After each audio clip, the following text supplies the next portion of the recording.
Je vais détruire ton commerce et tous tes clients viendront chez moi. Je veux que son commerce échoue et que tous ses clients deviennent les miens. Prends ça et verse-le dans sa marmite pendant qu'elle n'est pas là. Sylvia revint, accompagnée de plusieurs hommes, visiblement en colère. Devant tout le monde, Sylvia cria que cette nourriture n'était pas normale, accusant Tanti Propre de cuisiner avec des vêtements sales. La foule s'arrêta net. Certains se couvrirent la bouche, choqués. Tanti Propre, elle aussi, resta sans voix, regardant Sylvia avec incrédulité.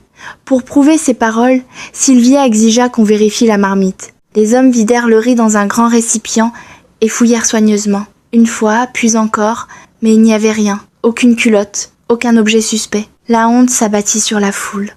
Les gens s'excusèrent auprès de Tanti Propre, lui demandant pardon et promettant de ne plus jamais écouter Sylvia. Ils la mirent en garde puis quittèrent les lieux. Sylvia resta immobile, tremblante. Finalement, elle tourna les talons et rentra chez elle lentement, envahie par la honte et la confusion. Elle savait pourtant une chose avec certitude. Elle avait elle-même caché cette culotte dans la marmite. Alors, comment avait-elle disparu ? Et pour la première fois, Sylvia commença à ressentir plus de peur envers Tanti Propre que de haine. Après l'incident de la culotte, Sylvia ne s'arrêta pas. Son cœur restait rempli de jalousie et d'amertume. Elle voulait voir Tanti Propre tomber, persuadée que ce n'était qu'à cette condition que son propre riz gras pourrait enfin briller. Elle attendit 2 semaines, laissant la tension retomber. Puis, elle rouvrit son restaurant. Cette fois, elle était convaincue que sa nourriture n'était plus ordinaire. Elle y avait discrètement ajouté le talisman que le guérisseur lui avait donné. Peu à peu, quelques clients commencèrent à revenir. Ils n'étaient pas nombreux, mais suffisamment pour lui redonner espoir. Certains habitués de Tanti Propre partageaient désormais leur visite entre les 2 stands. Malgré cela, la boutique de Tanti Propre restait pleine, animée, bruyante comme toujours. Sylvia n'était toujours pas satisfaite. Un après-midi, elle se tenait seule dans son commerce. Ses marmites étaient pleines, mais aucun client ne venait. De l'autre côté de la route, chez Tanti Propre, c'était l'effervescence. Les rires fusaient, les assiettes s'entrechoquaient, l'argent circulait. En observant cette scène, la colère monta en elle. Une pensée dangereuse s'imposa à son esprit. Si elle ne pouvait pas avoir autant de clients, alors Tanti Propre ne devait plus jamais cuisiner. Le lendemain, Sylvia retourna voir le guérisseur.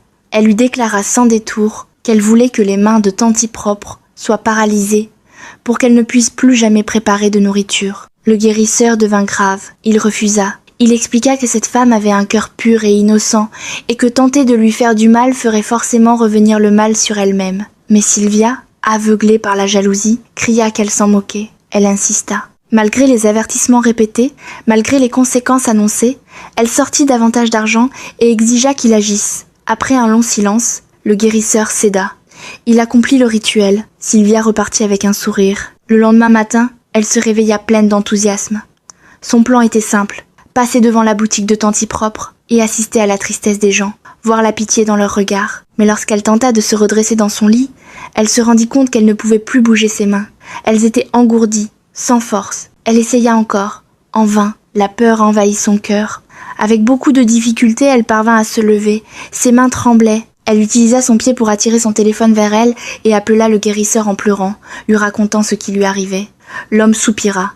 Il lui rappela qu'il l'avait averti. Il lui expliqua qu'il ne pouvait plus rien faire. La seule solution, selon lui, était d'aller demander pardon à Tanti Propre. Sylvia éclata en sanglots, pleurant comme un enfant. 2 jours passèrent. Ses mains commencèrent à se détériorer. La douleur devint insupportable. Quand sa mère, restée au village, apprit ce qui se passait, elle accourut, horrifiée. Elle emmena Sylvia directement chez Tanti Propre.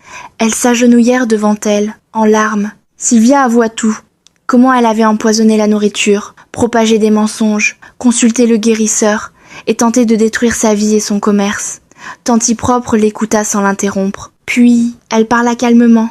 Elle expliqua qu'elle avait toujours vécu sans faire de mal à qui que ce soit et que cette droiture avait été sa protection. Elle raconta que son père, un homme attaché aux traditions, l'avait bénie avant sa mort, lui demandant de mener une vie propre, sans haine ni méchanceté. Selon lui, tant que ses mains resteraient propres, tout mal dirigé contre elle retournerait à son auteur.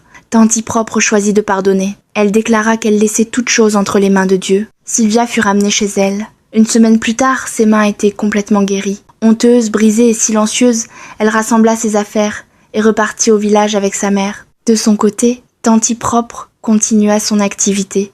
Son riz gras se vendait toujours aussi bien, préparé avec le même soin, la même honnêteté, et c'est ainsi que la jalousie perdit, tandis qu'un cœur pur triompha. Leçon morale, la véritable réussite ne se vole pas, ne se copie pas et ne se détruit pas. Elle naît d'un cœur propre, de mains honnêtes et d'un esprit sans jalousie. Celui qui cherche à s'élever en salissant les autres creuse sa propre chute.